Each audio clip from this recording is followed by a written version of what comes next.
טוב, בשעה טובה התחלנו את העבודות השיפוץ כאן בבית הכנסת הגיע כפיים. בית הכנסת הגיע כפיים כאמור בין 102 שנה. זכינו שבית הכנסת הוא מהוותיקים ביותר בשכונה, אלא שאותות הזמן נתנו אותם על גבי המבנה, אם בגלל תזוזה של אדמה טבעית, אם בגלל רעידות אדמה. מלאי טבעי, בנייה מאוד ישנה שהתחילה לפני, כמו שאמרנו, שהסתיימה לפני 102 שנה, ואכן הגענו למצב שהיינו עכשיו חייבים לשפץ את המקום כשיפוץ חירום, בגלל שהבאנו מהנדס שבדק את המקום. הוא בדק את הרצפה, בדק את התקרה, בדק את הקירות, בדק את התשתיות, ואכן בהוראת מהנדס קיבלנו את ההנחיות הבאות. א', אנחנו חייבים להרים את כל הרצפה כדי להגיע לרלסים המרכזיים שמחזיקים את הרצפה, ואכן הרצפה, כמו שאתם רואים כאן, הורמה. הגענו לתשתיות וגילינו באמת שהבנייה היא כמו שנעשתה לפני 102 שנה. יש לנו קורות של ברזל עם ערימות של סלעים שתחובים ביניהם, אין כמובן תשתית של בטון או כמו שהיום אנחנו נוהגים לעשות את זה, אלא ממש סלעים וקורות של ברזל. לכן חייבים מיד לסדר פה את כל התשתית. כל הרצפה הייתה רועדת ולכן חייבים לעשות תשתית ברזל של יציקות, של לחזק פה את כל הרצפה עצמה, וכמובן אחר כך לרצף מחדש את הרצפה כולה. כמו כן הגג נפתח ונבדקו התשתיות שמחזיקות את הרעפים, ואכן באמת הרבה מאוד מהקורות המרכזיים רקובים, חלקם שבורים. זה גרם לשקיעה של הגג.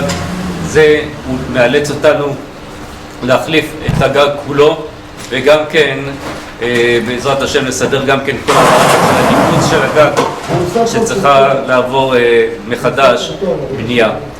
כמו כן הקירות עצמם, כמו שניתן לראות שם למעלה, הקירות עצמם גם כן ספגו מים כתוצאה מרטיבויות, כתוצאה מהשברים שהיו בגג.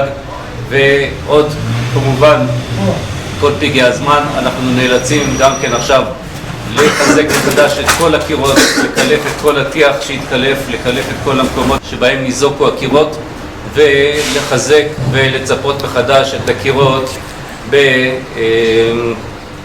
כנראה באבן או באיזשהו ציפוי אחר או בשיש, בעזרת השם אם יהיה לנו את התקציבים, כדי שבעזרת השם נוכל להגיע למציאות של מבנה מתוקן, מבנה משופץ ומשומר, ובעיקר שיהיה בטיחות למתפללים שנמצאים כאן.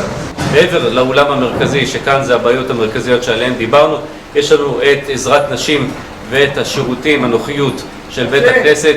שניהם נבנו לפני כ100 שנה ושניהם בנויים מבלוק 10, מאוד צר, מאוד מסוכן. גם השירותים עצמם, שירותים שנבנו שופצו לפני כ70 שנה, אין אפשרות להיכנס אליהם היום. המציאות היא ממש אנשים לא רוצים לבוא להתפלל בגלל שאין להם מקום נוח להתפנות. אמנם לפני כ30 שנה המקום עבר שיפוץ, נעשו קצת קרמיקות על הקירות, אבל עדיין נוצרו מאוד סדקים, יש היפרדות של תשתיות, יש היפרדות של המדרגות שמובילות לעזרת נשים, יש לנו סדקים שפרצו שם במבנים עצמם, ואין לנו ברירה, אנחנו חייבים להרוס את זה ולבנות את זה מחדש, כדי שקודם כל יהיה בטיחותי ולאחר מכן גם כן יהיה נעים לבוא ולהתפלל במקום. הדברים האלה עולים הרבה מאוד כסף, הרבה מאוד מאוד כסף. הערכה שקיבלנו מקבלן צדיק, באמת בנם של צדיקים, הקבלן שמעון אלפסי, קיבלנו הערכה מאוד זהירה, מאוד אחרי שהוא ממש תורם מעצמו הרבה מאוד כספים והרבה מאוד עניינים. קיבלנו הערכה של כ180,000 דולר.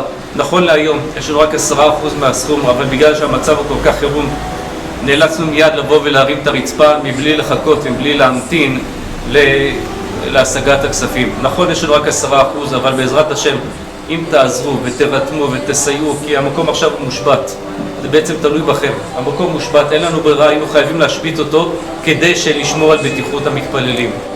אבל אם אתם תבואו ותעזרו לנו באמת באמיתיות, אז בעזרת השם נוכל מהר מאוד גם כן לסיים את העבודה ולהרים בעזרת השם את בית השם.